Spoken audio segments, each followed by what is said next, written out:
Welcome back to our channel Tanmaya Reddy. So ఈరోజు మన exhibition సేల్లో మనతో పాటు ఎవరున్నారో మీకు చూపిస్తాను. ఎవరెవరు గుర్తుపడతారో చూద్దాము. హాయ్ అండి. హాయ్, ఎలా ఉన్నారు? బాగున్నానండి. ఒకరోజు మన షాప్కి వచ్చారండి ఇంటి దగ్గరికి. నేనైతే గుర్తుపట్టలేదు కానీ మా తన్మయ్య గుర్తుపట్టేసి కూర్చొని ఫోటోలు తీసేస్తున్నాను. ఏంటమ్మా ఫోటోలు తీసుకుంటా అని చెప్తే అప్పుడు ఇలా సీరియల్లో ఉన్నారు గుర్తుపట్టలేదు అని చెప్పేసి చెప్పాలని అప్పటి నుంచి మేడం చాలా బాగా క్లోజ్ అయ్యారండి. మేడం అంటే అస్సలు ఒప్పుకోరు, ఫ్రెండ్ అనే అనాలి.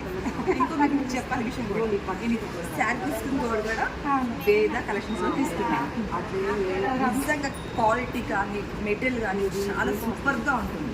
అండ్ నేను కట్టుకుంటే కూడా చీర అంత వెయిట్ అంటే లైట్ వెయిట్ కనిపించే చాలా చాలా అంత అంటే స్మూత్ అని చాలా అన్ని టైయింగ్ శారీస్ కస్టమైజేషన్ చేసినవి చాలా. అసలు బ్లౌజెస్ అయితే మాత్రం అసలు మీకు కస్టమైజేషన్ చేసినట్టే వచ్చి చాలా మంచి పర్ఫెక్ట్ ఫిట్టింగ్ కానీ ఏది వర్క్ కానీ డిఫరెంట్ అంటే రీజనబుల్ ప్రైస్ ఒకటి మంచి పెడితే క్వాలిటీ మాత్రం నెంబర్ 1 క్వాలిటీ పెడుతుంది. అందుకని దీని దగ్గర ఎప్పుడు నేను పర్చేస్ చేయాలి అనుకుంటాను, పర్చేస్ చేస్తూనే ఉంటాను. All the best.